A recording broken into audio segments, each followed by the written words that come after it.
we fly, no lie, you know it's fooling. And with all that being said, I've decided to continue my athletic and academic career at the Stanford University.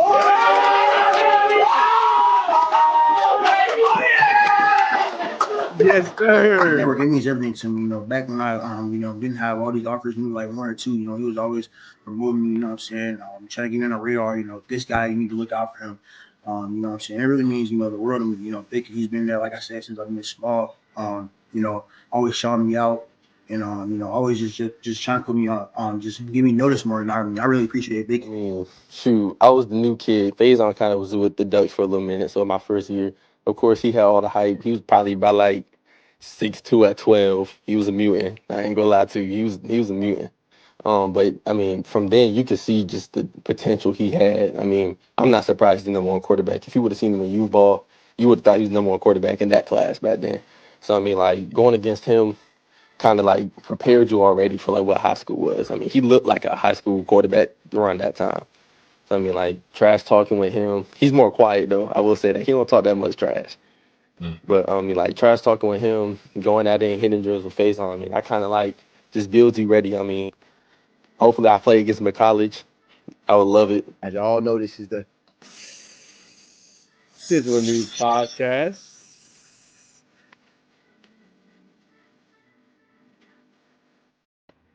Yes, sir. Y'all know what time it is, man. What's poppin'? What's going on, man? Hope y'all like that new intro. Yes, sir. I designed it myself.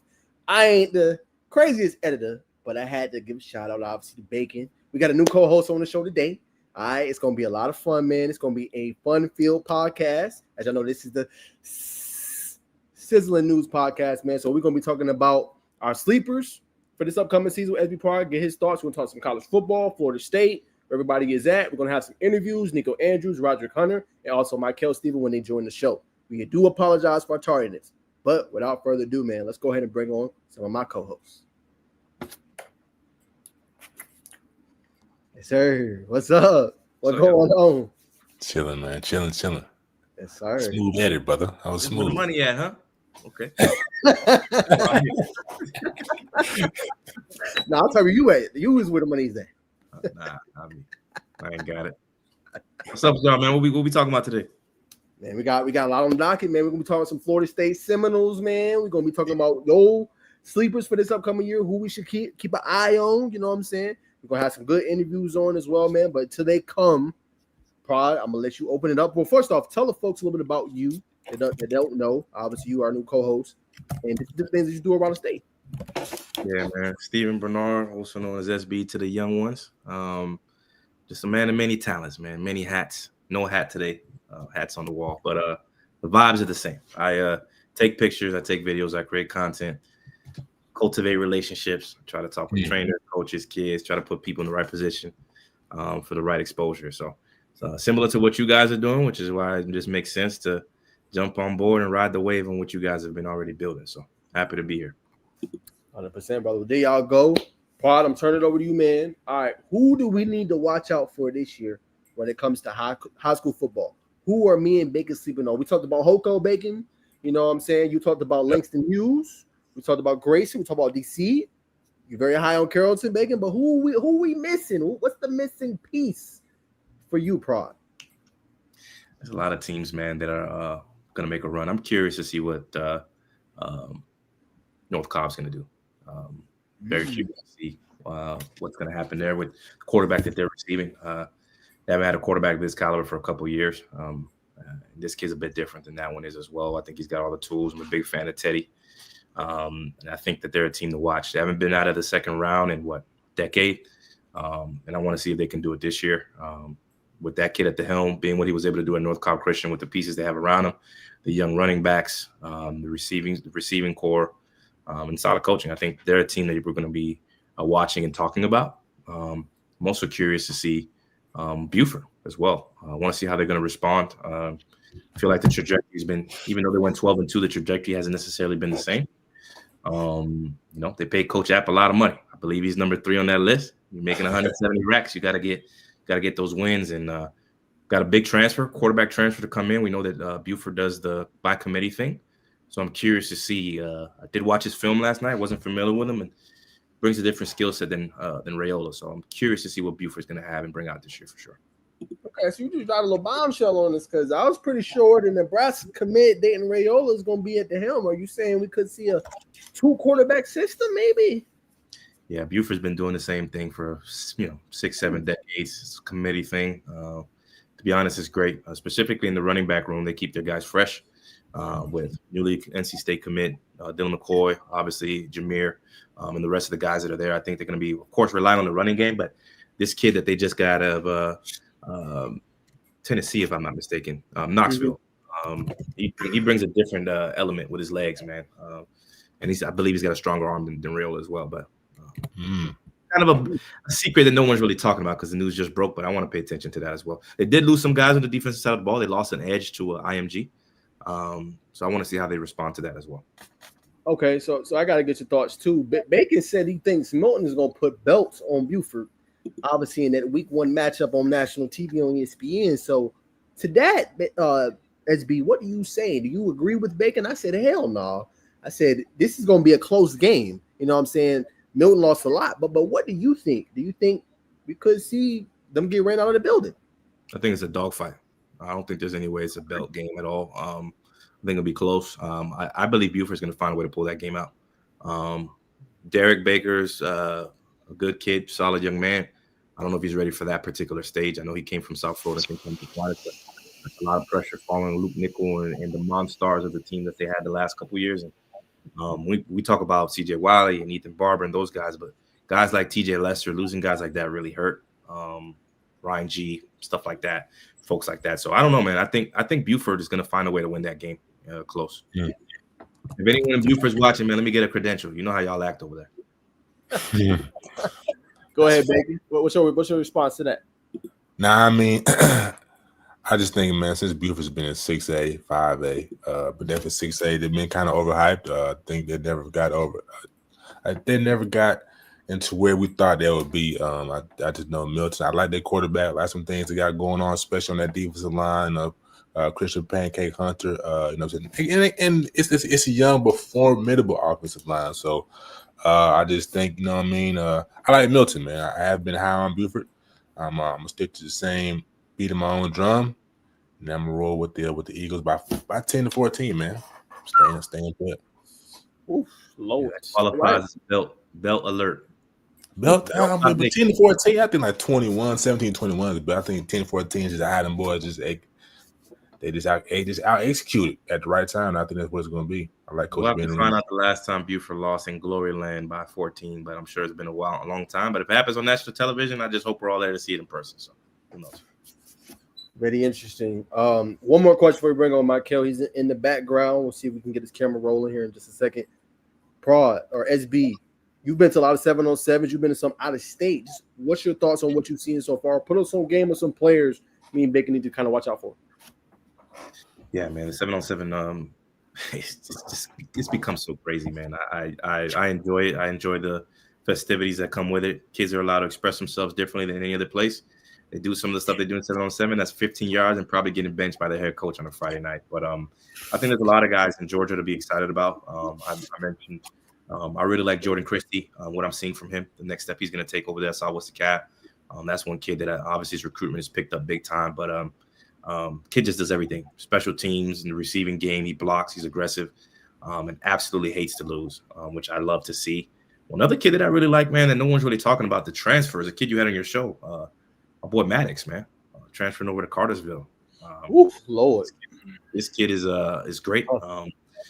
Baseball player as well, which we can probably see with the way he tracks the ball. Aggressive, super athletic, man. Great parents, great family. Cartersville, which is already a team that made a run, picking up a piece like that alongside Cole Crawford and some of those other guys that are over there, I think is going to be probably a team to watch. But to answer your question, 7-on-7 wise, those are two of my young receivers, my young guys that I really like and I really want to see take the next step. There has been some movement, though. If we're talking about 7-on-7, not sure if you guys heard about this, but it's a receiver that played in C1N that went to Walton that just transferred. Man, that's a big loss. But we'll get to that later on. I think I know what you're talking about, brother. I'm going to plead the fifth on that one. I'm not allowed to say anything, but I'm pleading fifth. But All right. all right, I'm pleading fifth on that one. Bacon. It's my 7-on-7. Well, my biggest takeaway from 7-on-7 is just the news that came out with it last week. Creekside dominated Sandy Creek, I think like 11 touchdowns to 2.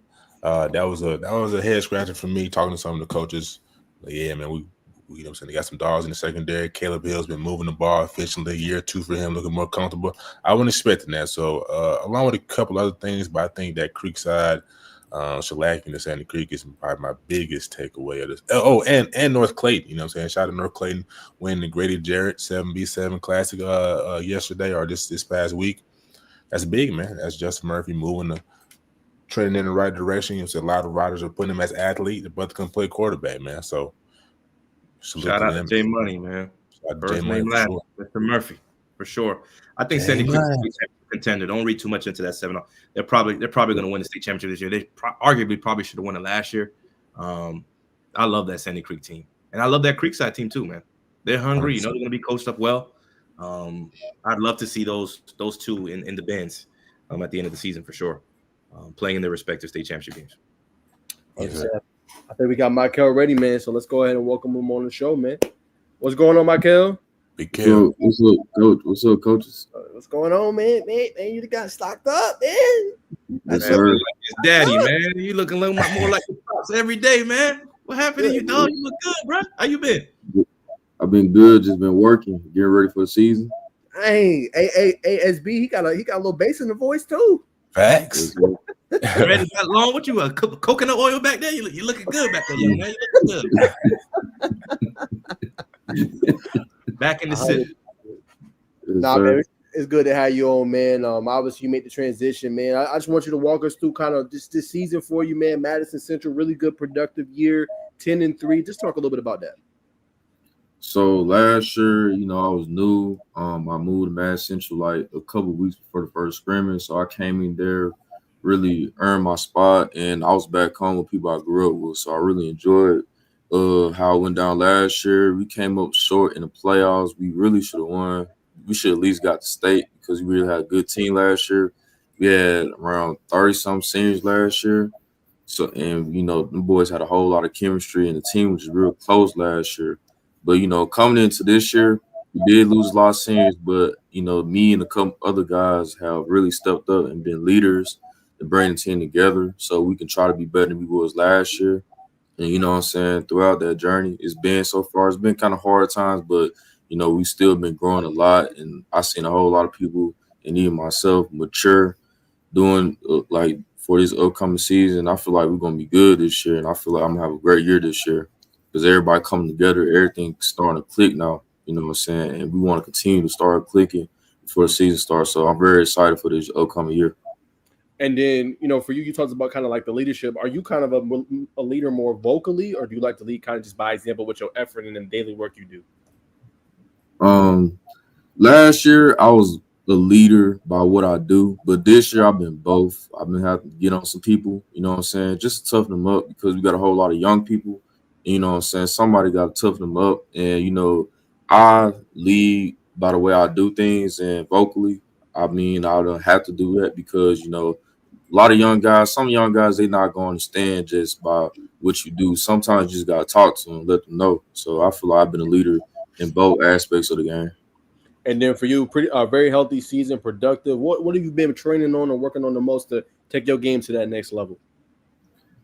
Just getting stronger and faster, you know what I'm saying? Just making sure I know the schemes, the offensive schemes more, the plays more, you know what I'm saying? It's easy to run the ball, but just understanding like the math of it, you know what I'm saying? The tempo of the game, when to slow it down, when to speed it up, and stuff like that. And like I said, the schemes and how stuff really works for a running back and offense, and just not understanding what I got to do as running back, but the whole offense, because I feel like I can go play receiver if I need to. So I just need to understand the whole picture of everything. 100%. And then for you, I'm sure it was an adjustment at one point, but you transferred from obviously Georgia, coming back to Mississippi, back home. How was that just, you know, playing ball back to where it kind of all started for you? You know, at first, I ain't gonna lie, I did love being in Georgia because the stage is real big. You know what I'm saying? You got big teams, national rank like Buford, Carrollton, Nielsen, all that. I love playing being around all that. But when I came home, I just prayed about it, and as time went on, God told me this is where you need to be for now. So I took that, and I really grew from that, and I learned how to enjoy being home and enjoy working with what I got here. And I'm blessed that I did come home at the end of the day. So that's how I see it. Got you. Last thing, I'm gonna throw it to Bacon. Put us on some game with some dogs you play with currently right now that we need to watch out for at Madison Central. All right, so my first one, his name is Tristan Watkins, 27 DB. He be playing OP7. He's like that. Another one is Tylen Hutchins, 27 receiver. And another got a quarterback. He's a 28. It's two 28 quarterbacks we got. A dude named Jack Renini and Trip Smith. And who else? We got a 26 lineman. This is last year. He played right tackle. He a dog. He about 6'1", 6'2", but he an animal. And yeah, those are the main dogs. But we got a whole lot of dogs. Like I said, everybody just been working and coming together, and so many people improved this year. So everybody on the team some dogs. So yeah. Mr. Stevens, man, I just flashed back to when I seen you at the Georgia Elite Classic when you was making them kids like little boys out there, brother. But I gotta have you flash back, you know what I'm saying, give some inspirational words to the people. When you went back home and you said you wanted to stay in Georgia, you may have been down. But what did you kind of fall upon? Could have been the Bible, could have just been you meditating. But what did you do during maybe that low moment to stay locked in on your purpose and stay committed to the grind?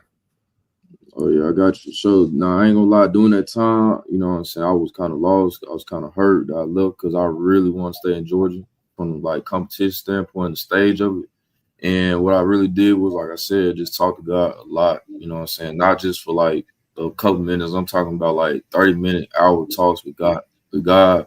And like, you know what I'm saying, at first you ain't, you know what I'm saying, he ain't gonna really answer it like just like that. So you really gotta be patient and you gotta keep talking to him, even when you don't understand like what he trying to do over time. You know what I'm saying? It's a reason what he doing, you know what I'm saying? So like when you going through tough things like what I went through last year, you know what I'm saying, he was just preparing me really, you know what I'm saying, for what I have this upcoming season. So just really for the people out there that's going through something in football or just anything in life, just really pray with God, stay consistent no matter if it's going good or bad in life, you know what I'm saying? Never give up on God. That's what I got to say. That was deep, brother. What was the biggest thing that you learned about yourself during that time? That I'm tough because I feel like a lot of people would have just laid down in the situation I was in last year, but and I was close to doing that, I ain't gonna lie, but I just stayed committed to God, like I said, and he saved me. So I'm blessed and thankful for that. Absolutely. Great answer, brother. You talked about adding and receiving to your repertoire of skills.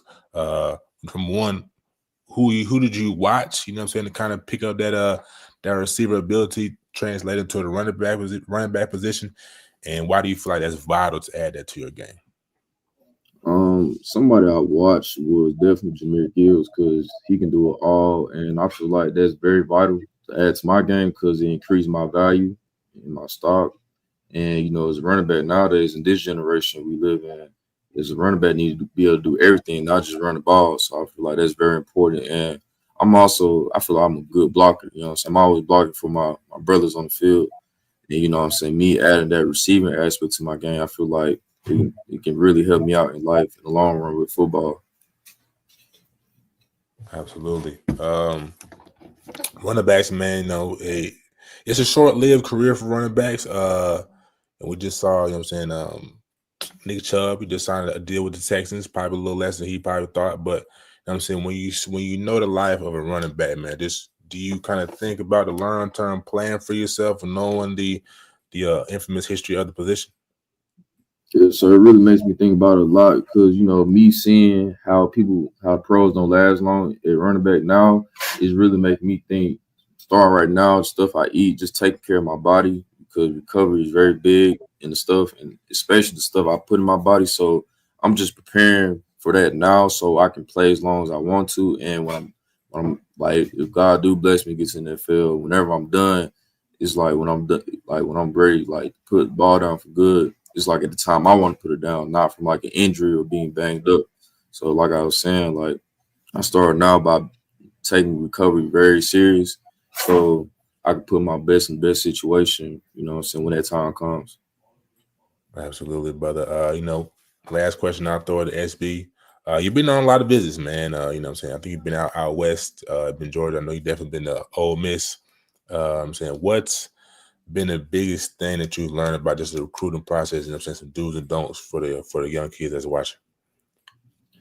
One thing about the recruiting process that I really learned, especially this year, is on time you can be selfish when it really comes to football is doing recruiting. And the coach actually told me that. And another thing I also learned was don't just let the recruiters evaluate you on these visits. Also evaluate them and see if it's a place you really want to go.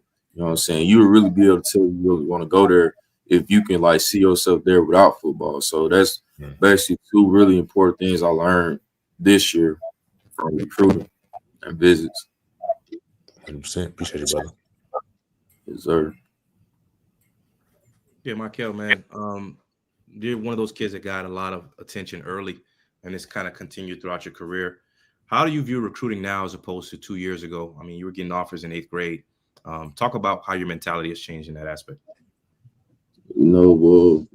Getting offers and a whole lot of attention as a young dude, you know what I'm saying, you love it. And I feel like the big thing is don't let it go to your head.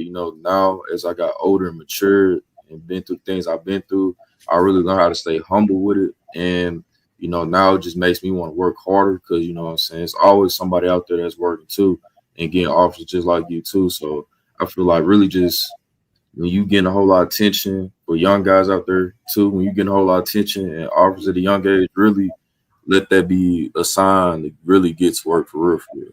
So yeah. Yeah, your dad's had a big impact in your career. College athlete as well, played baseball. Um, Father's Day is coming up, man. For all the dads out there, talk about what your dad means to you and how much of an impact he's made in your career and life thus far. Man, he's been phenomenal.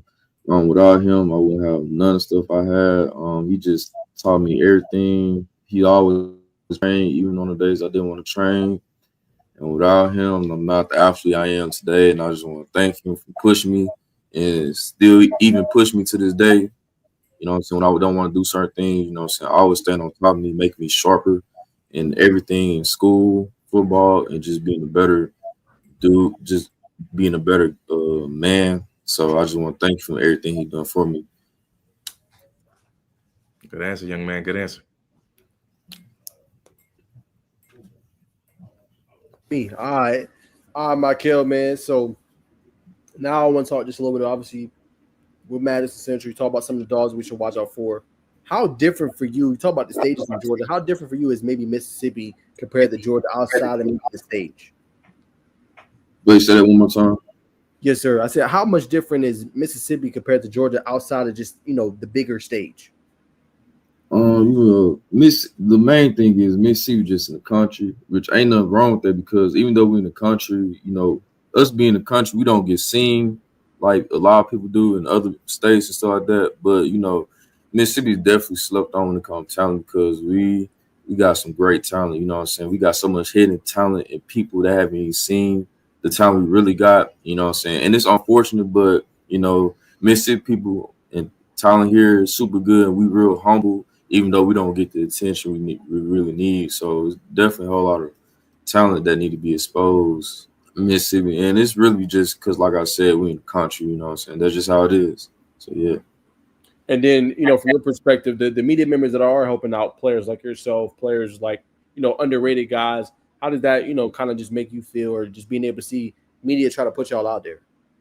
Man, it's really a blessing because even though I love being in Georgia, I was born here and I'm from here and I spent most of my life here. So like anytime I see not only myself but other athletes here really getting out there, it's like a blessing. I'd be happy for them, even though they might be my enemy during the season, stuff like that. But like when I see guys really getting out there and getting exposure from here, it's a blessing, and I'm happy for every guy that has got exposed and that really made it out of here. So that's really a big blessing because it's Mississippi, you know what I'm saying? So that's very, like, I love that. 100%. All right, Mikel. So let's talk just a little bit about your recruiting a little bit, man. I know you got a plethora of offers. You've been to Death Valley. You've obviously been to Ole Miss. You know what I'm saying? You've been all over Mississippi State. So what's been some of your favorite visits just so far? One of my favorite visits, really, Oklahoma, Georgia, who else? Florida State, and University of Florida, and definitely that game they visited on Death Valley. Missed on my top visits. So yeah. Got you. For Death Valley, just talk about that experience a little bit. What you like the most about it? So I was down there when they played Ole Miss when they won, and like the bro, it was so crazy. Like it's such a hostile environment down there. It's crazy. Like the fan base is so crazy. It's like being there like a bigger version of a HBCU, something like that. You know, it's crazy down there. Wow. So yeah, and then it's Death Valley. The stadium big, it's deep, like a big bowl, and it was at nighttime when they beat Ole Miss, so it was so loud in there. So that was different. Got you. What about Oklahoma and Georgia? Oklahoma, they just have a long tradition of winning. You know what I'm saying? They have so many big wins, like over the past 60, 70 years. It's crazy. You know what I'm saying? They just have a high standard there. You know what I'm saying? Because they've been winning for a long time. One of the most winningest programs in college football history. And just being down there, just I love being down there because I love like how the camp is set up. It's just the little things I pay attention to. You know what I'm saying? Like most of the camp is built out of bricks. You know what I'm saying? Just unique things like that I like. And just the people down there are very caring. You know what I'm saying? That plays a big factor for me when I'm on visits. Knowing what type of people I'm gonna be around and people who gonna look out for me and stuff like that. So I really enjoyed that about the Oklahoma visit. In Georgia. It's Georgia. You know what I'm saying? You got Kirby in there and all these good coaches that coach hard, but like for a top athlete I am, I want to be coached hard. About somebody like that, because I don't want no coach to like be easy on me, none of that. Because for somebody like me, I'm not gonna get better if a coach just like don't take it easy on me. I want somebody like Kirby that's gonna like really get on me. You know what I'm saying? Just hold me accountable for everything, and not just him. All the coaches at Georgia like that, and I love that about Georgia. And it's Georgia. They strong team for the past recent years. So yeah, that's what I love about Georgia. Really, the coaching. Gotcha. Now I'm gonna put you in the recruiter's chair, Mikel. We want you to come to my university. What separates you from the rest of the players that we recruit? Why should I take a chance on you? Because one thing about me, I'm gonna work hard every day. I'm close to God, and I'm gonna take notes on all the things I see. And I'm always going to be consistent. I'm never going to be late to no meetings, none like that. No practices, no right room time, none like that. And I'm just going to give my all every single day. And I'm always be ready to work no matter what. You know what I'm saying? Even when I don't feel like I'm always calm in the room, give 100%, always. And keep applying pressure. Ooh, I like that. Keep applying pressure, man. Like that. All right, my last one, if I throw it back to the fellas for a few more. So for you, like, talk about what's kind of on the pike coming down the pike now for obviously Madison Central. Like, do you guys just do summer workouts? Then you hit pads? Do you guys do 707s? You got to do camp? What is that kind of like for Madison Central currently right now where we at in June 9th? So right now we have practice from 8 to 10. We show up, have a weight room, then go on the field and run. We run a lot, which is very good. You know what I'm saying? But after that, we do some skill work. You know what I'm saying? Just running routes. After we done with that, you know what I'm saying? Stand after practice some more. So we really be done around like 10:30. And yeah, we do have a 7-on-7 actually tomorrow. So we're going to show up, work out, you know what I'm saying, go on the plays, then go to 7-on-7. But yeah, what we do right now, show up, work out, then go run a lot, then run routes, you know what I'm saying, going over plays, and then, yeah, getting ready for the 7-on-7 tomorrow, like I said. So, yeah, that's what we're doing right now. Where the 7-on-7 going to be at? It's going to be at the school called Pearl High School. Bro, so a bunch of schools across the state. It should be. I'm assuming. I got you. I'll throw it back to the fellas. Whoever want to go. I got so Mikel, man. During this summer, man, when you're not with the team, you know what I'm saying, doing workouts, what do you prioritize? Do you prioritize, you know what I'm saying, cardio, your gas tank when you late in the, let's say, mid fourth quarter when you got to break with that big one in the close game, or you're on weights and footwork? Like, what do you prioritize in your off-season workouts? Couple things I prioritize is really everything. You know what I'm saying? Because going to the season, this gonna be my biggest season, and I want everything to be sharp. So I'm still hitting weights, footwork, you know what I'm saying, everything. And really, I hit up a lot of recovering, obviously, because, you know, it's getting hot. So, like, I drink so much water, you know what I'm saying. I do drink protein shake, but I've been drinking so much water lately, it's crazy. But, yeah, really go over everything. I just make sure everything in my game is straight because, like I said, it's going to be a great year for me. You know, so I believe in myself. And I don't just work on one thing, not just waist, you know what I'm saying? Vice versa. I just don't work on footwork. It's like it's everything, you know what I'm saying? Everything plays a big role now. So really work on everything to really be ready for the season. Puzzle pieces all got to come together, make a beautiful picture. So, are you gonna disclose? Like, what's your goal? You gotta set. I'm trying to hit 1,500 yards. I'm saying, what you trying to do? I want to. All purpose, I want to be 2,000 plus. You know what I'm saying? I want to have some receiving yards, like because we was talking about that early, just as a running back, increasing your value. You know what I'm saying? Be able to do everything. So I really want to have 500 plus receiving yards, and I'm aiming for 1,600 plus rushing yards. So, and a couple pancakes. You know what I'm saying? A lot of running backs don't bring that up, that up. You know what I'm saying? But I can block, and I don't put some people on their butt last year. But, yeah, I want at least 10 pancakes this year. That's a new stat for a running back, and I made it. So, Tough. That's tough. 10 pancakes. Like a little triple dub. You know what I mean? I like that. I'm not sure if you've been talking to any, you know what I'm saying, any brands, but what do you kind of look for, you know what I'm saying, when you're aligning or when that time comes? Like, what does that process look like for you? Like, what certain things do you want to see yourself align with when that time comes? Wait, can you say that again? So when you align yourself with brands, when brands start reaching out to you, like, hey, Mikel, we want you to put this on, we'll pay this. We want you to talk about this, and we'll pay this. But when it comes to aligning with brands, what are you looking for in terms of like alignment, if that makes sense? Like values. Okay. Really how they really gonna really sponsor me, you know what I'm saying? Sponsor me the right way, not just really, you know, I know they use me to get their brand out there, but like use me the right way. I feel like that's the most important thing when it comes to stuff like that, and making sure it's the right thing for me, you know. If I did answer, I hope I answered your question right. But Yeah. 100%. Last thing for me, brother, and I'll throw it to SB. You know what I'm saying, I'm saying big name, you know what I'm saying? A lot of people know you, brother. Just as an athlete, but I'm not trying to get messy, but as an athlete, just what does the dating process look like for somebody, you know what I'm saying? That's high value, man. How do you manage that, brother? Because it's an important topic, brother. You know what I'm saying? You see Zion, see 85, not 85, but Anthony Edwards. So how are you managing that? You said dating, right? Yes, sir. Well,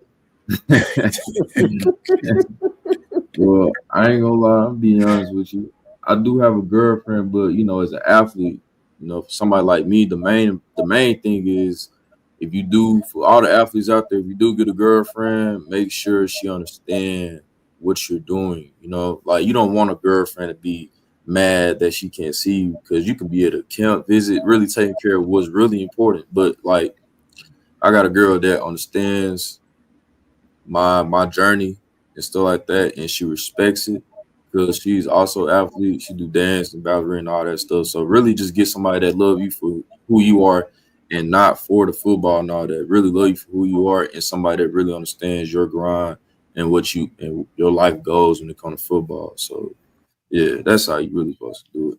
Well said, brother. I'm not gonna pro. Well said, brother. Throw it to SB. Fourth quarter, game on the line, 4th and 4. What play? What play we running, man? Are you a sweep guy? You a dive lead? What's the? I know you want the ball in the hands, but what's the play that you want the OC to call? I said counter. Counter guy. That's what I said, counter. Absolutely. Look, man, we of course I can speak for the rest of the guys. We enjoy having a conversation. I've known you for a while. We only ask one thing on this show, man, a way to pay us back. It's time to commit. Get with my dogs here, man. We're gonna make sure that commitment gets done right, man. Oh yeah, I got you. Sure. Yes, sir, I got you. Yes, sir. Much love, man. Hey, man, we're going to let you ride here in just a second, man, but I want to show this clip. Pop sent this to me, man, so showing the off-season work, so I want to get your thoughts. Just why you do this drill, why you do this. There you go. Keep going. You like that? There you go, Mr. Work. There you go. There you go. Go get out there. Go. Good job. Go to work. Which way now? Go to work. Which way now? Who you playing with? Go to work. Get out of there. Get out of there. There you go. Get up out of there. Go with it. On the board now. On the board. 1, 2, 3. 1, 2, 3. I'm going to blow a whip. Come on back this way with it. Get them knees up. Get them knees up. Hey, make the screen. All right, man, so you chuckling in the background as we seen, brother, so tell us just a little bit about that, man. You smile. Just talk about that work you've been putting in, brother. In that video. So in that helps me out a lot on the field, being quick feet and agility wise, and you know what I'm saying, obviously power, you know what I'm saying, jumping over that tire and all the stuff I was jumping over, just building the power in the legs, that help you run through tackles and stuff like that, on top of being quick, you know what I'm saying, quick feet and agility. And like I was saying, you know, you heard my trainer being on me. That goes back to what I was saying earlier about me wanting hard coaching, you know what I'm saying? I want people to be on me like that, you know what I'm saying? Because it's only going to get me better, you know what I'm saying? And shout out to my trainer, G-Force, you know what I'm saying? I feel like he's the best trainer in the nation because he going to challenge you not only physically but mentally.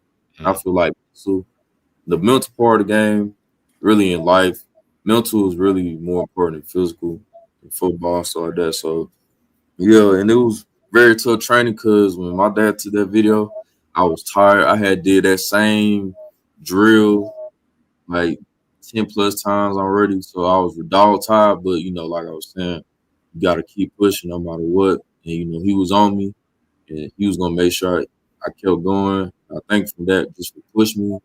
And yeah. So speaking of, let me ask that as we let you go. When you dog tired as we brought up on the fourth quarter, 4th and 4, whatever, man, you done ran for over 200 yards already, man, and you like, your team need that one play. Like what's going through your mind? Now, mind you dead tired how you was on that video. Like how do you get that energy and what's the mentality in order to be like, all right, bro, I gotta do another play for my team. We gotta win this game. What's going through your head? You know what I'm saying? Because my brothers relying on me, and I feel like, well, I'm not gonna let my brothers down. You know what I'm saying? I don't just call my teammates. They are my brothers, so I look at them as family. You know what I'm saying? And like, they relying on me, and you know, I'm not gonna let family down, never. So I'm gonna take care of them, and not only them, but you know, at the end of the game, fourth quarter, you know what I'm saying, not only my brothers rely on me, but the fan base and my family and stands, everybody, you know what I'm saying, the program on my back. So, you know, Madison Central, I grew up here, and I ain't gonna let them down. So I take pride in that, you know what I'm saying. They give me the ball at the end of the game, I'm gonna make something happen. 100%. Last thing, I'll let you ride, man. Just anything close. Anybody want to shout out? Anything you want to say before we let you go? Man, I want to shout out God, you know, my dad, all my family who helped me through this process, the recruiting process, because it's really a really important process, you know what I'm saying? Because like where I go really gonna determine what type of life I have. Because like I said, I want to go somewhere where I'm comfortable being there without football. You know what I'm saying? Just help me be a better person, preparing me for the real world in college. So I definitely want to give a thanks to Dad and my God and all my family and friends that really helped and my coaches, and like I said, my trainer G-Forces and all my trainers, you know. So yeah. 100%. And another trainer, like one of my favorite trainers from Georgia was Marquell Beckwith. Really give a shout out to him too, because he helped me a lot too. And John Lewis, you like Monty Edwards. So yeah, I want to shout out to all of them. 100%. Fellas, y'all got anything before we let them go? Shout out Beckwith Sports Academy, man. He's solid. He's solid. Trained one of your running backs that was ahead of you in Gainesville, Gavin, my boy Gavin. And then some of those other top 27 backs are with him too. You got Andrew Beard from Prince Ave is also training with Beckwith. So shout out to Beckwith for sure. Good shout out on that one. 100%, man. Appreciate your time, brother. Godspeed on the rest of your journey, and we'll definitely be tapped in. We got the bar high. Got the bar high, brother. Yes, sir. Appreciate you, Mikel, man. Enjoy the rest of the night, brother. Yes, sir. Thank y'all for having me. Yes, sir. All right, man. There you go. Shout out to Pops, man, for setting that up for us, man. I know Mikel is busy right now with summer and training and everything, man. We appreciate him coming on, man, and just sharing a little bit about his journey and all the hard work he's been putting in, man, one of the top backs in the country. Absolutely, man. When you think about this, you think about perseverance, man, especially in this trimester of recruits. His name's got to be at least top 3, top 5 on that list. You know what I'm saying? Transition from Gainesville to back home, man. You know, that could do a lot to your psyche. And it takes a village, you know what I'm saying? Reverting back to the biblical, it takes a village to grow a boy to a teenager to a man, and we see that process working for him. So it's just a blessing to see these young men grow up. 100%, man. Well, we'll leave that there. We got 2 more interviews later to come. They have not joined yet. They're supposed to join at 8 o'clock. It's time for some college football, though, man. So we're going to talk about one of the biggest news. Y'all set my video up, so I'm going to share that here in just a second. But the big news is we're going to share our screen here real quick. I think a devastating blow for the Oregon Ducks. They're going to have to depend on a lot of guys. But this one right here, Evan Stewart, could miss the 2025 season after suffering a lower body injury, a torn patellar tendon. Out. So, just what are you guys' thoughts on this big news? I mean, you know what I'm saying, you hate to lose production from the receiver position, especially somebody like Stewart. Just it has to be next up mentality. I'm sure Coach Lanning, that's what he's preaching to his camp right now. It's going to be interesting to see what receiver steps up for him and to fill that void. We all know he's saying it's going to be by committee. Nobody needs to overexert themselves. I don't know too much about the Ducks receivers, but I know, you know what I'm saying, they got some recruits. Is the young man from Duncanville up there as well? Decorian Moore. Yep.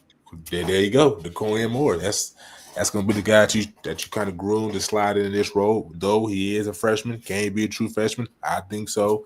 But that's going to be the storyline to watch, and this is unfortunate, obviously.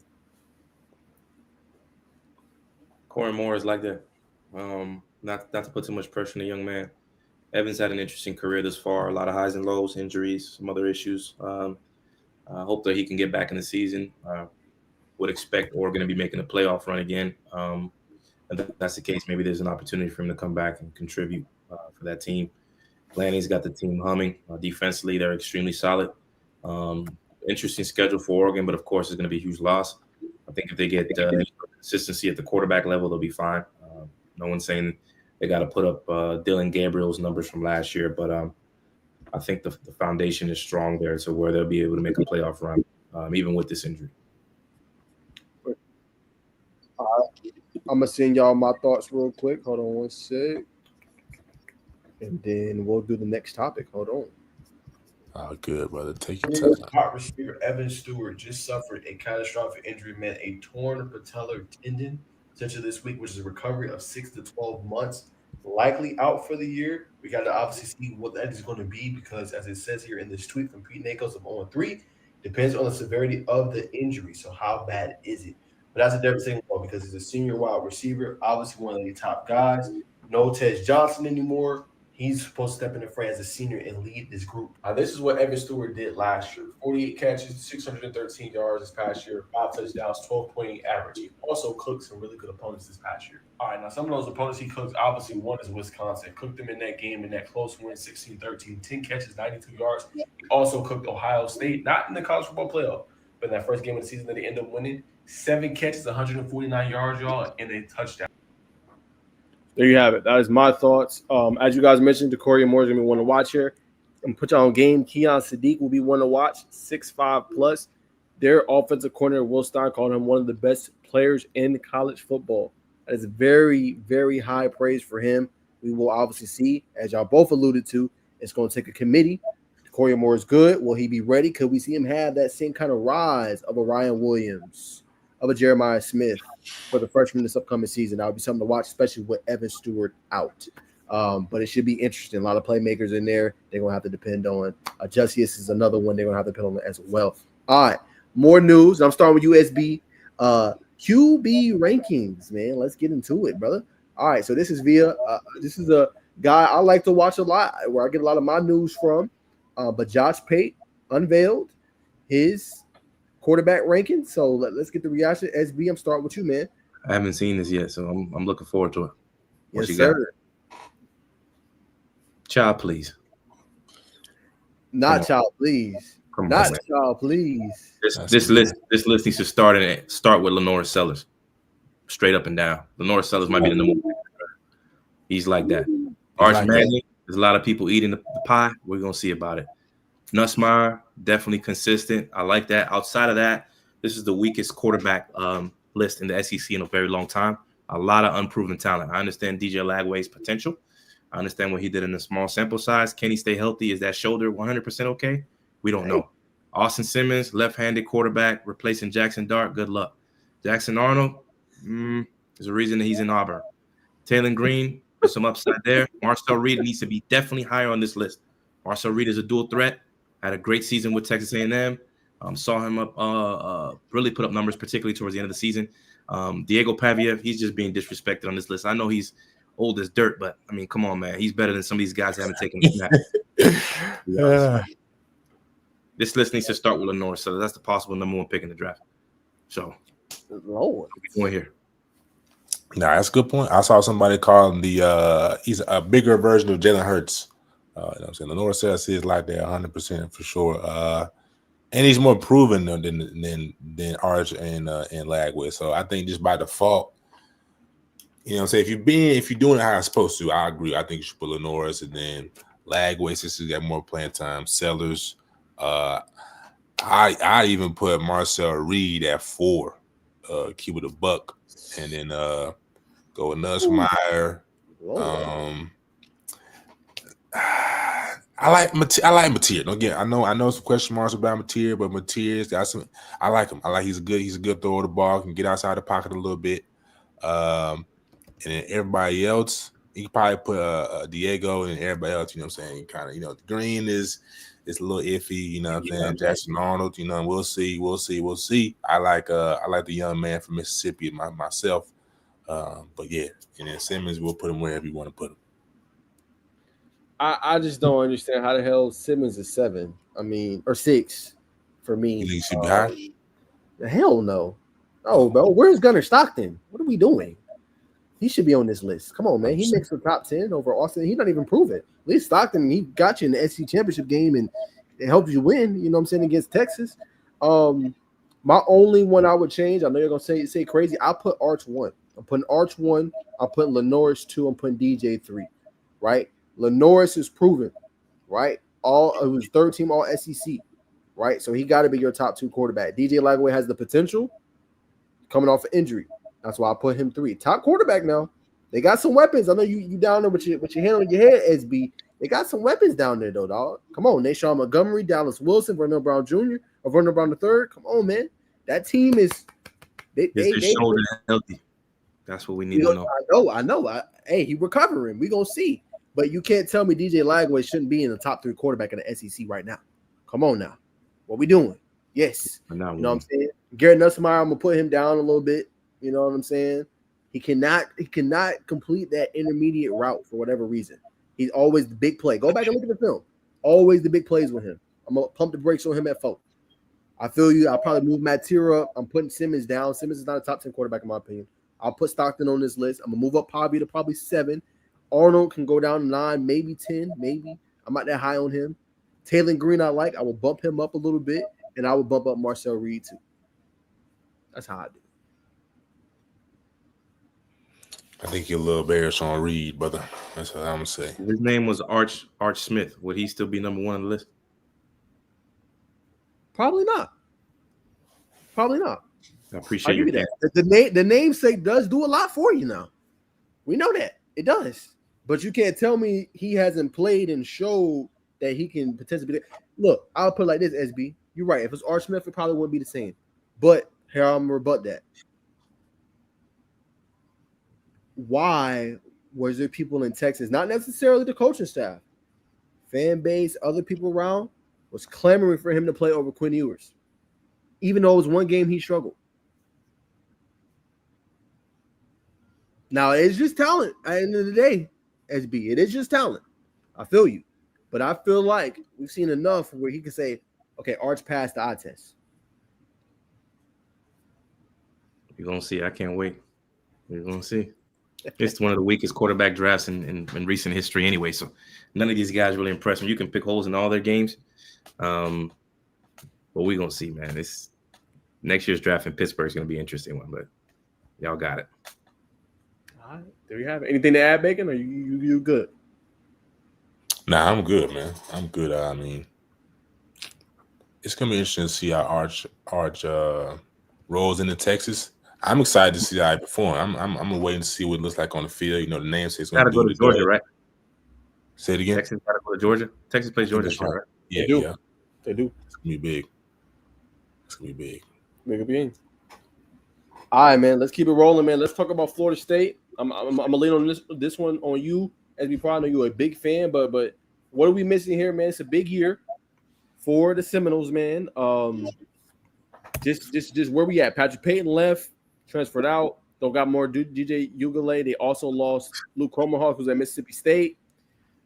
Just where you at with this team and its expectations? Yeah, I think this is an 8-4 ball club. At best, 9-3. This is an 8-4 ball club. Keep things realistic. I did have the pleasure of running into pot roast defensive line coach Terrence, who transferred over from Nebraska, came with the DC, Tony White. Spoke to him at that spring game at a showcase that we ended up seeing each other at with Douglas County, Columbus, Carver, all them folks. And I really like what I'm hearing from them. Gus Malzahn has been able to be someone that's run the ball everywhere he's been. He's put linemen in the league. There's always been a running back that's got in the league. And I think that's the way when you have talent deficits in certain spots, you try to slow the game down, minimize possessions, run the ball, play defense. So Castellanos is an athletic quarterback. I'm not the biggest fan of his. I can tell you the games in which I think we're going to lose. I'm not one of these unrealistic fans. But I think that when you do that, you're able to kind of sell proof of concept to recruits. And that's what's important. In my opinion, I feel class of 26 and 27 universally, nationally is better than what 25 gave you. So it gives you the opportunity to leverage some of these new relationships which you have with some of these coaches from other places and hopefully see what happens. 8-4 is what I think is going to be. Best case scenario, 9-3. I think if you do that, man, we're going to throw a party in Tallahassee. We'll be happy. But that undefeated season up until that playoff game where everybody kind of sat out, I think Coach Norvell kind of lost all the goodwill and good spirit that he created with the trajectory going up with last season. There's no top 10 team in the history of the sport to go 2-10. So Mike's on the hot seat, in my opinion. We got a brand new stadium, new stadium rebuild, a football-only facility, something that's been a topic of issue for years since the great Bobby Bowden was there, since Jimbo Fisher. One of the main issues Jimbo Fisher had with the administration. Willie Taggart had an issue with that as well, wanting a football-only facility. As you guys know, it's an arms race. You got to have what Alabama has, what Texas have, what Georgia has, what all these other schools have. So they finally just got that built. It opens up in August. I think that's going to be a major recruiting tool. And we'll see what happens, man. That's what I'm going to be locked in. I'll be there. Bama versus Florida State at home, first game. And we'll wish for the best, man. We'll see what happens. 100%. There it is. Anything to add, Megan, on that? Nah, I did not know about that. About the football facilities thing. How does a program like Florida State not have their own football facility? That's hectic. Yeah, they've been I guess feeling like they didn't need to until absolutely once they hit them in the face that you had to do that. You have to spend money. Florida has it. Georgia has it. All the teams you're competing against. In the state of Florida, obviously, there's the big three, and then you have Georgia, obviously Georgia Tech. Bama's been coming into Florida for years now. You're recruiting against everybody. It's not like a school like, I don't know, give me a school that doesn't really compete against anybody in state, Notre Dame or something like that. They can get whatever best talent in Indiana for the most part, or something like that, right? Now Florida State has to kind of go after within that radius, right? South Georgia, North Florida, and then of course South Florida. But recruiting is how you win the game, and you need things like that to be able to recruit kids. So I'm glad that we forked the money to get it built for sure. 100%. So you said Mike's on the hot seat. You know what I'm saying? Do you think he'll get off the hot seat and eventually smooth on out, or you nervous for him? If he doesn't win 8 games, I think he might be out of there. Which to me bothers me because I really like the assistant coaching hires that they made. Patrick Surtain, obviously, he's been doing his job, but Terrence Potroast, guy who played in the NFL, tons of experience. Obviously, Tony White. If you look at his stats, everywhere he's been, the defense has taken drastic improvements. Not year in 2, 3, 4 from year 1 right away. Gus Malzahn, I mean, we beat him in the national championship game about 12 years ago. He's been a great coach. He's had Heisman candidates as players. He knows what that offense is supposed to look like. He's been running it since he was at Arkansas State, to Arkansas, to Auburn, to UCF. We're going to run the ball and we're going to play defense, and that's fine with me. I don't need as many explosive plays. You do have some bigger targets. You have a smaller quarterback. You got 6'5" receiver on one side. You've got some size there to expand that catch radius. So it'll be more pleasurable to watch football for Florida State this year than it was last year. In-depth, thorough answers from the one and only SB Production. That's why you tune into the show, ladies and gentlemen. 100%. I'm dead. All right, man. So we had a big time settlement. Got to get you guys' obviously response on this. Amateurism is officially dead, and obviously now, man, players will get paid from their own universities. I know y'all don't say this has been happening for years, yada yada, but it's officially obviously out there now, right? And the salary cap is supposed to be around about 13 to 16 million for football, and about around 25 million for all of the sports. So obviously the athletes will be getting revenue not only from NIL but also from the teams and all that good stuff, not just the boosters and collectives. What are you guys' big reaction to this? Obviously, the big news over the weekend. Go ahead, SB. Yeah, I mean, this doesn't really do much for me. I mean, regulation, these are just numbers. Teams are going to continue to operate outside the margins to win championships is the way that it's been done for the last 6-7 decades. The bag man isn't who it used to be. It's a bit different. But at the end of the day, I think, this is going to be something that's just for the books, just for bookkeeping. But you have teams coming into private equity now. There's some news that just broke in today. Teams being able to take money from private equity. That changes the game as well, with companies being able to have influences in college football programs. Bit sad by all this, man. I miss how things were back in the day, but whoever spends the most dollars will be the ones that reap the rewards. Ohio State spent however many $1 million last year and ended up being the national championship. So we're just going to make this more of an arms race, and the folks with the money will continue to compete. Those who don't have it can pray for a playoff run and then probably get built after that. Baker? He summed it up there. What happened to the DC's administration with Coach Saban to kind of straighten this thing out? Did it lose funding? I know there's a lot of things going on in Washington right now, to say the least, but I agree. I'm new to the college football landscape, but I do kind of remember it just being not money driven. You know what I'm saying? In your face, it was kind of like who could develop you the most, and if you had the right coach staff, as we saw with Alabama, they kind of ran the show for a long time. We'll see how this team-to-team bargaining agreement, the team-to-player bargaining agreement comes out. It'll be interesting, but I think what I'm saying, I know SB's been a college football fan religiously for some time. I'm sure there's other fans that like him that are disgruntled right now. So I think eventually they'll have to come back to the table. What I'm saying? It's going to take time. That's my thing. It's going to take time to kind of iron this out. I don't think this was the best ironing session they had, but we'll see. Yeah, I'll be quick with mine. I love it for the players, man. Like I said, get your bread. $2.8 billion. They have to obviously pay it out to players that came before. You know what I'm saying, as well, like the Baker Mayfields, Joe Burrows, the Justin Jeffersons, Jamar Chase, and rightfully deserved. I do think you will obviously need a little bit more regulation. What that's going to look like, I'm not sure in terms of maybe transfer portal. If you cap it out, we'll see what happens. But I am glad that there is something obviously in line. They were getting paid obviously before with NIL, but at least now you have a structure and a salary cap. Okay, hey, we can designate this amount of money to this position. Okay, let's see how we can make it up in other areas. So, I mean, I do like that there is something out there. I just think that it just signals almost nearly the end of NCAA because how are you going to regulate it? That is the biggest question moving forward, in my humble opinion. How will you regulate this? Will it be potentially a union with players and them coming together? There's still a lot to be solved, I think, here. And it's interesting to see kind of what happens next. It's going to be a lot of lawsuits, too. Yeah, the collectives will find ways to beat these loopholes. These collectives are getting smarter and smarter by the day. These NIL agents are, I mean, that's where you really need to continue to have the regulation. I mean, these guys are raking these kids over the coals, 10 to 12%. Anybody can be an NIL. Your Uncle Jimmy can be an NIL agent. I could be an NIL agent. Like, you know, those guys in the NFL, they have to take exams. They have to be registered and regulated, and they're getting tops 3%, 1.5% to 3%. And these guys are being able to get all these kids deals. And if the kid doesn't work out, they just go and find the next kid and get 10, 12% off of them as well. So it's nasty work going on for sure. 100%. Well, we're going to leave it there, fellas. We got our guests in the background ready to go, man. So we're going to bring on Roderick Hunter. He looks good. I think Niko is still getting adjusted. We're going to bring him on. What's going on, brother, man? Appreciate you coming on, man.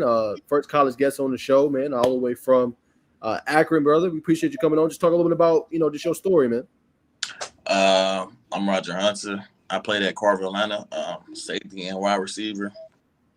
I got my first offer, which was Akron. I got my first offer 10th grade. From there, it just was a smooth trail. Like, it was like my dream was coming true. 100%, bro. And then obviously you was in Akron this past year, had a really good game. You know, I want to ask you a little bit about against South Carolina. I think you recorded 4 tackles in that game. Just talk about being on the field, man, and be able to showcase your talent, what you can do.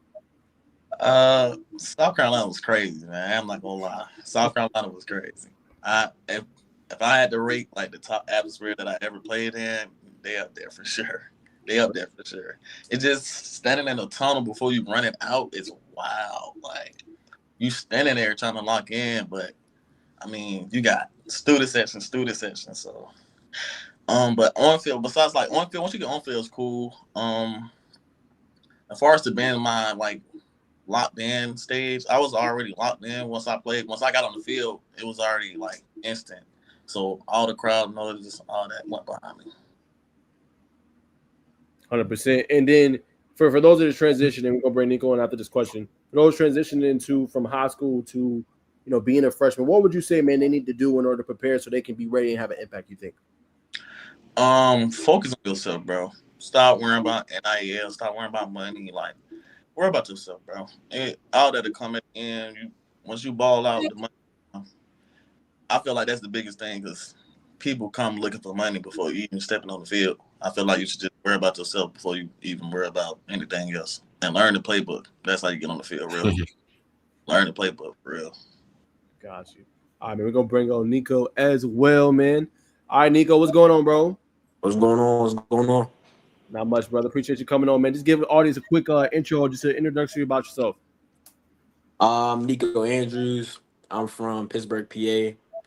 I got my first offer in junior year from Robert Morris, and then I moved to North Carolina and reclassed, and I picked up 2 more offers after that, or 3 more offers after that season. I got Miami, Ohio, Akron, and Richmond, and yeah, it's been history ever since. Got you, brother. And then obviously, you know, how was that transition, man? Moving, obviously, originally from Pittsburgh, Pennsylvania, you moved down to North Carolina. How was that transition from you coming from up north, you know, more to down south in North Carolina? Being up north, it's like, I say it's kind of similar with like physicality and stuff, but going down south, the game is just faster. Like, the people are faster, the game is faster. I say like the competition is way better down south than up north. Got you. And then just recap real quick, just this past year for you. How did that go? Obviously, you did really good on the gridiron. Per max preps, you had 410 yards receiving this year, 26 catches. Just recap this past year. This past year we had a good season. We made it to semifinals and lost to the state champs. Um, I did I did well. Um, being my first year down there, and hold on. Oh, All right. Yeah. Yeah, we did good, and yeah. okay, got you, brother. One more, I'm gonna throw it to Bacon. So, Roger, you brought up a good point, man. You said, obviously, just focusing on yourself, locking into what you need to do. Everything else will come, man. So for you, just talk about your journey. What was you working on, man, that freshman year for you? Freshman year, I was only thing I was working on was really myself, just focusing on the playbook strongly, so I can get on the field. Once I get on the field, I can know what I'm doing. So the playbook for sure, that's what I was working on, and the weight room, which I'm still working on, because you need the weight room. People don't like the weight room, but it's gonna help you stay on the field for years. Gotcha. How long did it take you to master the playbook? Uh, from the insides out to the linebackers and D line. Right now, I'm working on the D line too. Like, I like to know where people at, so how much time I got to guard or do, if that makes sense. Mm. Um, or like if I got to fill a gap, for instance, if where knowing where the ball is gonna pop out or it's gonna crease, so I can be there when it does.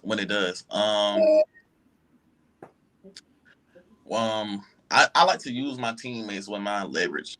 I know that's one of my favorites. Like, if I know I got help on my opposite side, I will try to play outside of that wide receiver. That's high level.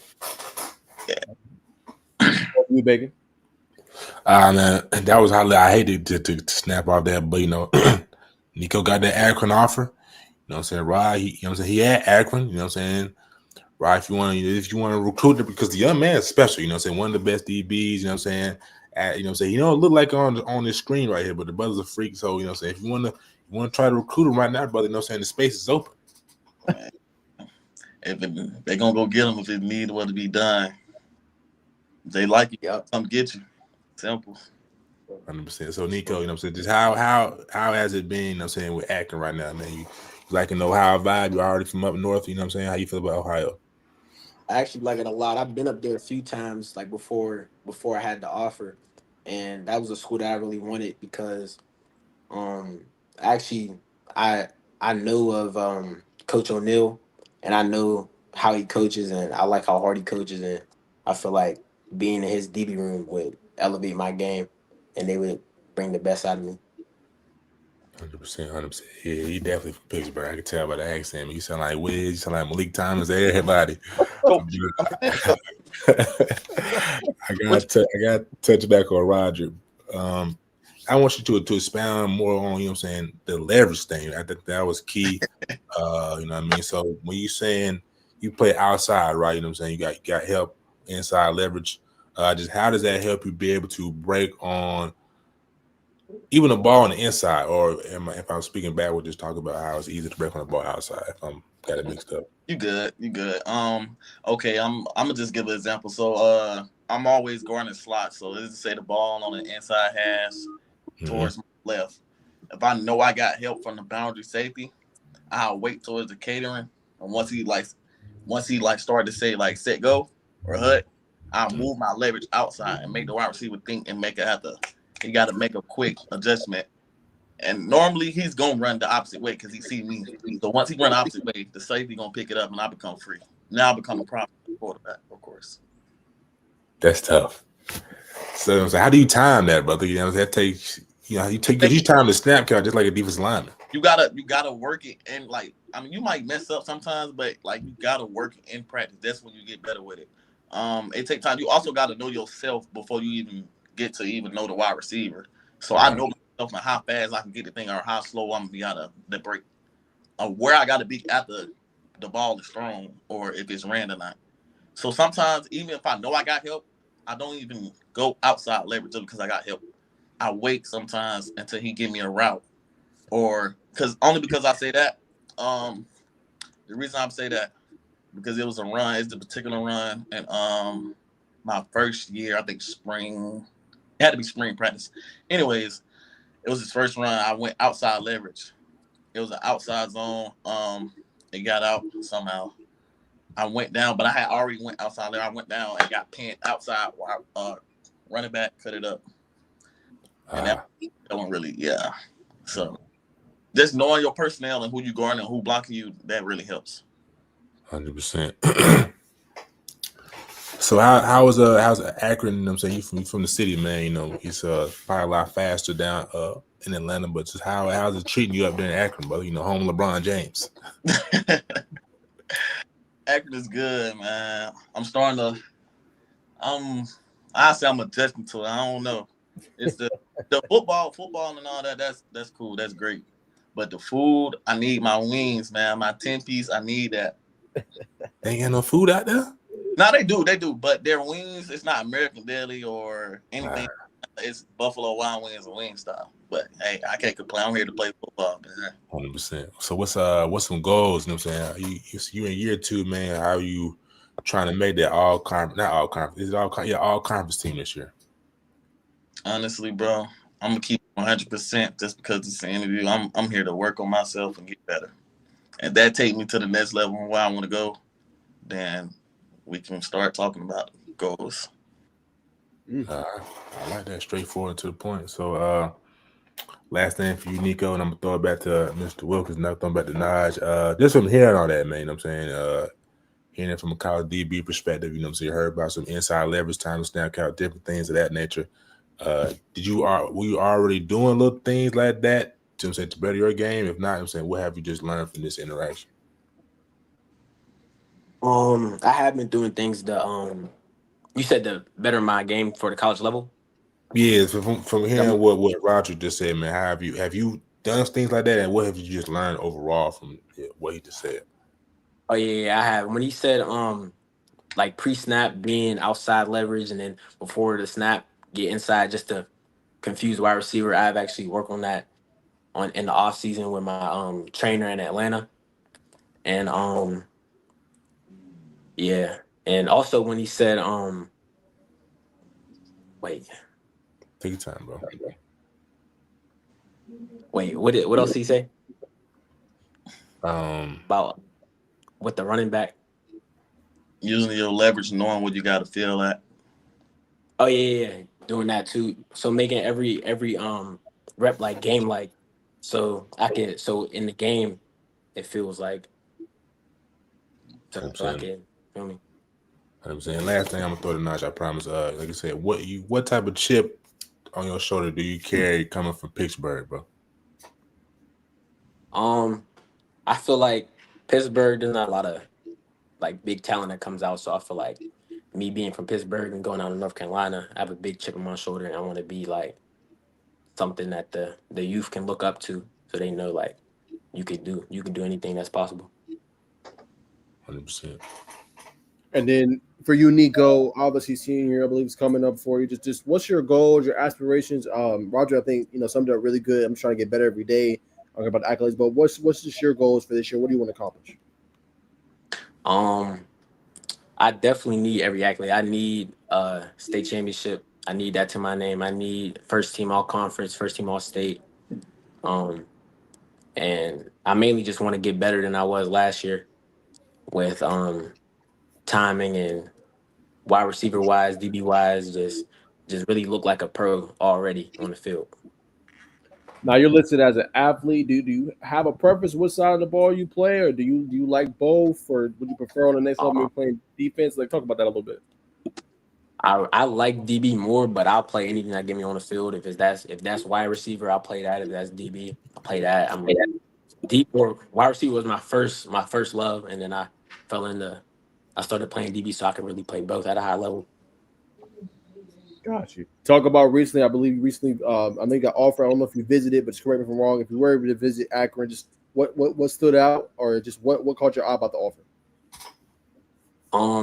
Like I said, the coach. I like the DB coach a lot, and I have a friend that goes there, and he speaks highly of Akron and what they got built. And they said that this year is actually their best year, roster wise, and they should have a big year this year. And I like that a lot.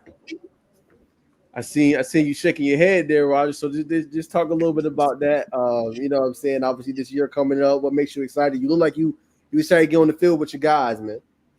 I am, man. We've been working so hard. Like, honestly, I probably shouldn't even bring this up, but we don't even focus on the band bowl game. I don't even want to bring it up, but we don't even focus on that. We focus on ourselves one win at a time. We've been grinding for this. We deserve it. For you, I mean, you mentioned the weight room being obviously a very important component about getting better. What are maybe some difference you've seen? In obviously, you was at Carver, really good school here in Atlanta. Going up there, what are some differences maybe you've seen just in the weight room at the collegiate level? The difference is I wouldn't take because I went back to Carver and lived with them. I'm not gonna lie, the left stick hit. But I say the difference is it's more serious and the longevity of it. I feel like that. Your body is more.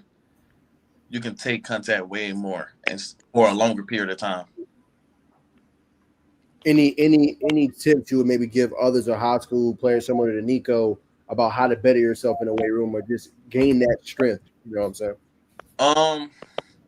I say take the matches serious. Like try to at least if you don't get like 2.5 above, try to take the match serious because the weight serious, take the weight room serious. Period. You in order to like gain in the weight room, you got to eat too. That's another thing. People don't eat and just try to lift. Not gonna work, bro. It's not at all. Good point. And then, question for you, Niko. So obviously, you know, just coming into this year, are you a big leader, or you just like to let your play kind of do the talking? Talk a little bit about that. Last year, that was my first year. I say I'm a big leader. I just like my teammates being on the same page as me, and every game I want to win. So I'm always leading. Make sure my man next to me knows what they're doing, and it's always like mentality. And last year, it was that was key. They didn't come from a culture that it was next mentality. So really, like if they made a bad play, we beat them the whole game. And, I would be there. Gotcha.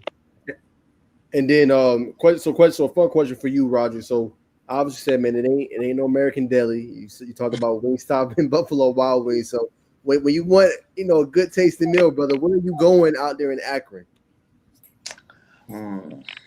Like the best for me that I always like my go-to. Yeah, like your go-to. Yes, sir. I Chipotle for sure. Either Chipotle or they got this restaurant called Missing. You said Missing Brewer.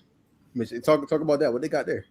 Wings, burgers, fries. They got man. Okay. All right, they got the good stuff. Okay. All right. Last one before I throw back the bacon. For y'all, man, just both of y'all, whoever want to go first, just what's been y'all favorite memory, man, just playing the sport of football? Something y'all gonna always cherish. My favorite. What?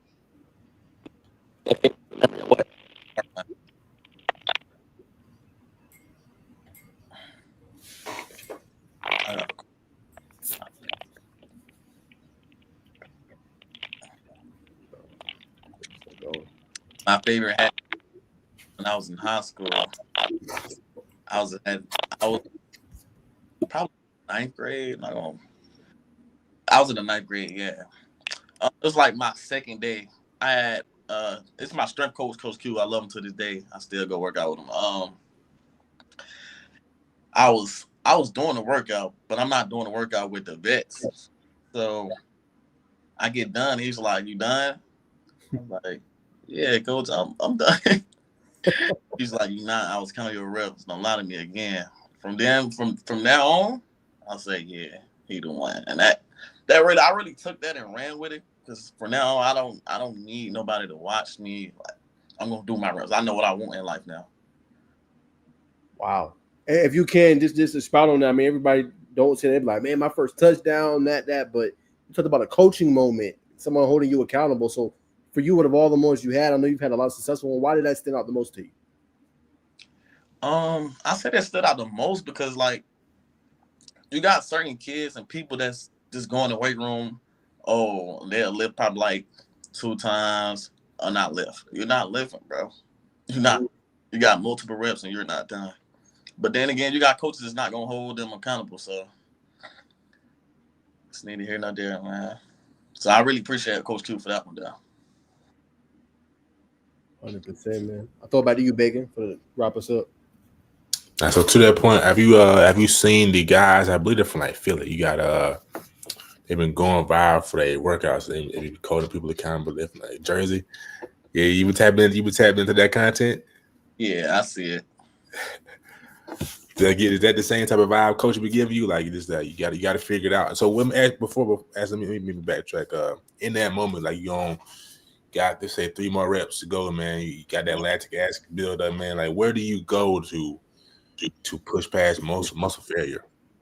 My younger self saying my come home from work doing it by herself. That's big, man. That's big. Yeah. Is there a game that you're most looking forward to? I know you know what I'm saying, your brother is striking me like I'm workout by workout, you know what I'm saying, recovery meal by recovery meal, but like is there a game that stand out to you on the schedule? Like, yeah, this is Nebraska. Nebraska? Why? I owe Dylan Raiola. I really do. Because you're gonna see it, but if you probably haven't. We played Buford my senior year. We played them 3 times, but we played them my senior year. I was the first one to pick them off, but I'm the first one to intercept them. But on my interception, it was a PI. So yeah, I owe him one for sure. For sure. All right, but I'm gonna be circling that game on my calendar. Well, I got the streaming or something, but I'm gonna tap in just for that matchup, brother. You know what I'm saying? We're gonna wish you the best. You know what I'm saying? You from the city, so we got. You know what I'm saying? We gotta look out for you, brother, for sure. Yeah, appreciate y'all too. Yes, sir. Appreciate you, brother. Keep going, man. Yes, sir. All right, man. There it is, man. College guest on. Appreciate Roger coming on. Him and Niko. Didn't have to spend the time on Monday night with us, but he decided to, man. Much love to both of them, man, and on the journey and continuing to go. Obviously, a lot of fun. But Baker, just your biggest takeaways from the interviews, man. My biggest takeaway was what Roderick said about just the time in the snap count with the change of leverage. I mean, I'm sure that's widely prevalent on a college and NFL level, but on the high school level, man, that's something you definitely can get an offer off of. That's my biggest takeaway. But I don't think we got a chance to really talk to Niko. Niko, as Jude's been alluding to, you know what I'm saying, he was one of the best, or he said the best cover corner at the Georgia State camp. But he played with Mason Holtzclaw. That's how I got put on to his game. I did some research on him. The brother was putting up video game like numbers. Didn't know he was from Pittsburgh, but he's special. Definitely be on the lookout for Niko Andrews for sure. He's something special. No, 100%. I agree. I mean, I think what stood out the most, maybe as I talk to more, just the day-to-day. You don't always hear that. Obviously, you talk to a lot of high school kids. You hear about, I want to accomplish this and accomplish that. And his was just like that 1% better every day. Like, I care less about that. The results going to show. I got to put in the work. I think that's one of my biggest takeaways, just with his answers, just, seeing him, just kind of be more structured. You know what I'm saying? Not saying these kids aren't, but just seeing like that mature, structured kind of mentality of what you need to do on a day-to-day just to be able to see those results, on the field. Absolutely.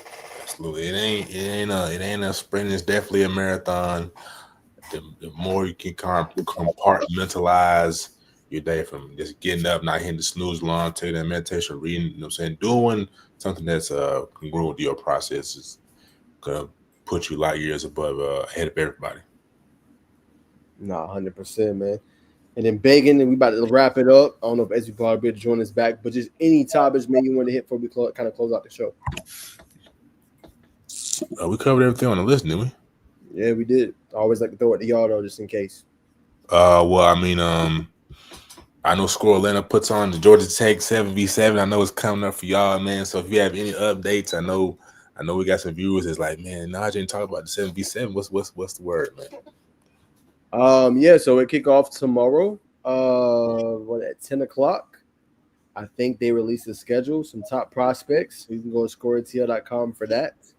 And yeah, I'm sure Scoreline staff will be in attendance, and yeah, I'm sure you guys can enjoy that. It'll be a lot of fun. I think it spans 6 days, so June 10th, 11th, 12th, and then the following week, it will start 17th, 18th, 19th. So yeah.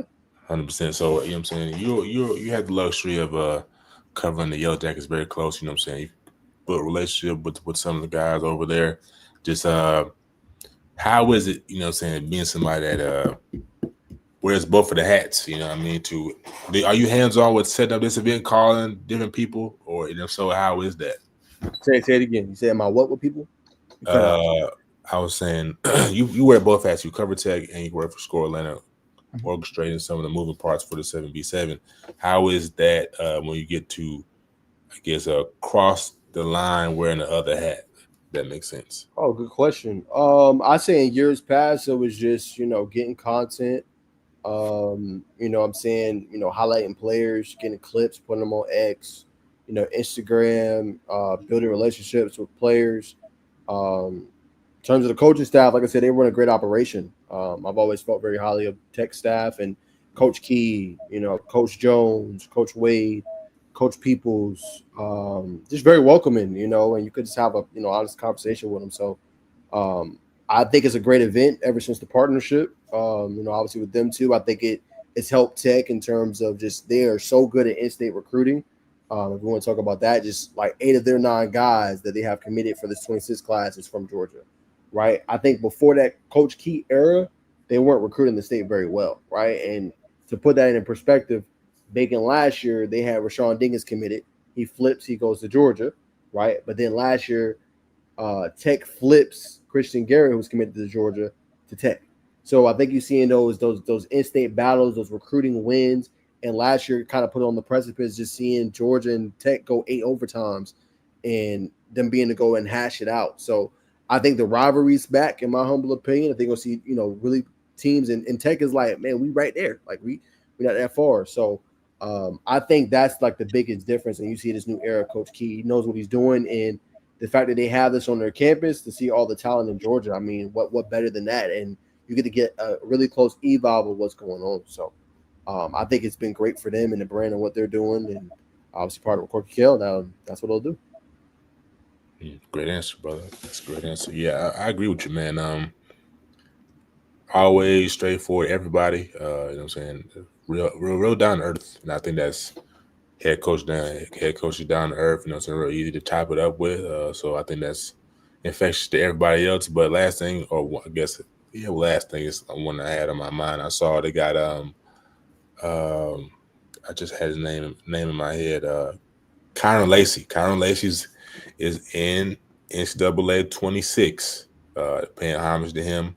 Wanted to get your thoughts on that. I know you don't play the game, but I know you probably will play it. But just what's your thoughts on them honoring him, putting him in the metaverse? No, I play it when I have time. You know what I'm saying? Obviously, but no, I think it's a great tribute, man. Like I said, I mean that week 1 game he balled against USC, and like I said, I hate that that happened. That obviously him taking his life and stuff like that. That's just unfortunate. But I love that they paying homage and a tribute to him in the game, letting him do the trip out celebration. Rightfully so, man. I mean, it's unfortunate his dream came up short, obviously dealing with legal issues and trouble, man. So I think it's a great gesture on behalf of EA Sports. That's it, man. I'm gonna get my 2 cents, so we can now let you I'll let you sign us out, man.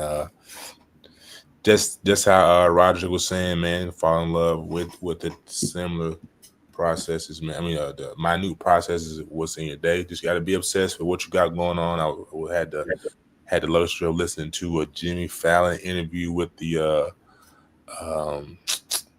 I can't remember it was something about being a CEO podcast, and he just told this story of being in where did he grow up in California or somewhere, and moving to New York and going through, you know what I'm saying, his trials and tribulations of moving out there on a dream, you know what I'm saying, and going through the ups and downs of being told no, you know what I'm saying, being told I may not good enough, you know what I'm saying, but just staying there and being down to his last dollars, You know what I mean? When you hear somebody who made it, you know what I'm saying, talking about that process, it just gives you goosebumps, and you realize there's some places where you or some of us may have to go, you know what I'm saying, depending on your journey. You know, but just biggest thing is just keep putting that best foot forward and believing in yourself and doubling down on your dreams. Because once you give up, it's over with.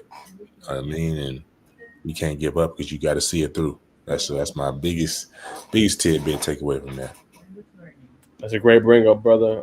You're right, man. And everybody's dealing with their own issues, their own demons, their own things. So I just tell anybody that's watching, like, you know, there are better days ahead. You know, just focus on, you know, being in the process. It's tough. I know where a lot of people are coming from. You know, just seek help. You know, if you need that, you know, find somebody that you trust, you can lean on. If you're in a tough situation, man, it's never worth it. Speaking of, like, you know, RP to him, but John Brinkus wanted to bring him up, obviously, as sports, you know, pioneer what he did with sports science. Never knew he was dealing with that. You know what I'm saying? And I just want to say I thank him. I think Rob Vaca, his son Kyle, just because they started a lot for me in terms of my come up in the industry. Kyle was my very first ever commitment I got live. And just being able to break it. And I broke it in John Brinker's house, you know what I'm saying, and did it in his studio. So I'm forever indebted to them. And I want to take the time just to remember his honor and what he meant to the sports world. Great human from when briefly I got a chance to know him. And definitely going to miss him. I hate to see that, but that's why I say, just to illustrate my point, seek help. You know, if you need it, man. Everybody got their own demons they're dealing with, man. Just know it's gonna be better days, but just try to talk to somebody, man. And always too, it ain't worth it. Like, if it's drama in your life, if it's a family member, you know, bring you down, like, it's okay to cut them. You know what I'm saying? Remember what's most important, and it's okay to take a mental health day. Yo, like, I'm not coming. You know what I'm saying? Them jobs, them bills, all that crap is gonna be there. You know what I'm saying? So if you need to take a day, a week, to get yourself mentally back right, to get out of the grind and the rat race or whatever it is that you're doing, you're dealing with, do that. It's okay to take a week. Hey, you know, I'm dealing with some whatever, and take that. It's very important, man. So yeah, I'll leave you guys with that. Before we close out, I know that's obviously a little damper, but I do want to leave people with that, just in terms of our platform. Anything else, Bacon, you got though? Nah, man. Salute to SB, man. I appreciate him, you know what I'm saying, tapping in with us. And like I said, like Najeh said, it will be a permanent guest moving forward with us. A great energy, great vibe as always, man. Definitely a legend in the making and a legend soon to be. So like I said, at the brothers listening, man, we appreciate you tuning in with us, brother. You know what I'm saying? You know what I'm saying? You've been family, and this just stamps it, bro. So thank you. Nah, 100%, man. Like I said, SBProd was on the show, man. He is a co-host now, so we will have him on every single Monday to talk sports. We'll see if he comes on for our football recap show when we have that for college football season. Obviously, he is very tapped in with the college football world. We got to get Bacon up to speed. You know what I'm saying? Yeah. But we will. And if you're not busy, brother, I'm gonna go ahead and give you a little recommendation, brother. If you pull that book, to get you right, brother. This yeah. right here. Not for sure. Yes, sir. You know what I'm saying? This is only $13 at Publix. Check it out when you can. I haven't even gotten all the way through it yet, but it's a really good preview of just college football. We are at that time of the year, brother. So I'll leave you with that. It's been another episode of the Sizzling News Podcast, man. We will hopefully see you guys on Thursday. We've been missing a few weeks for our hoops, but we should be back on this Thursday, and we get to talk Nasir Anderson, who is tearing it up and is becoming a viral sensation. I think that boy was at 2,000 followers this summer. He's at 10K. He's getting recognized and shout out by everybody. America's MVP, broken assist. He's just popped. So happy for him, man. I know it's going to probably be difficult before to get an interview. It's probably going to be damn near impossible now to get an interview. But we'll talk about his rise, Jarvis Hayes, Chase Lumpkin, everybody else on Thursday. Caleb Holt, who transferred to Prolific Prep. We will break all that down, man. So y'all tune in on Thursday at 8 p.m. and we'll see y'all then, man. And enjoy the rest of your evening. We out. Peace. Peace.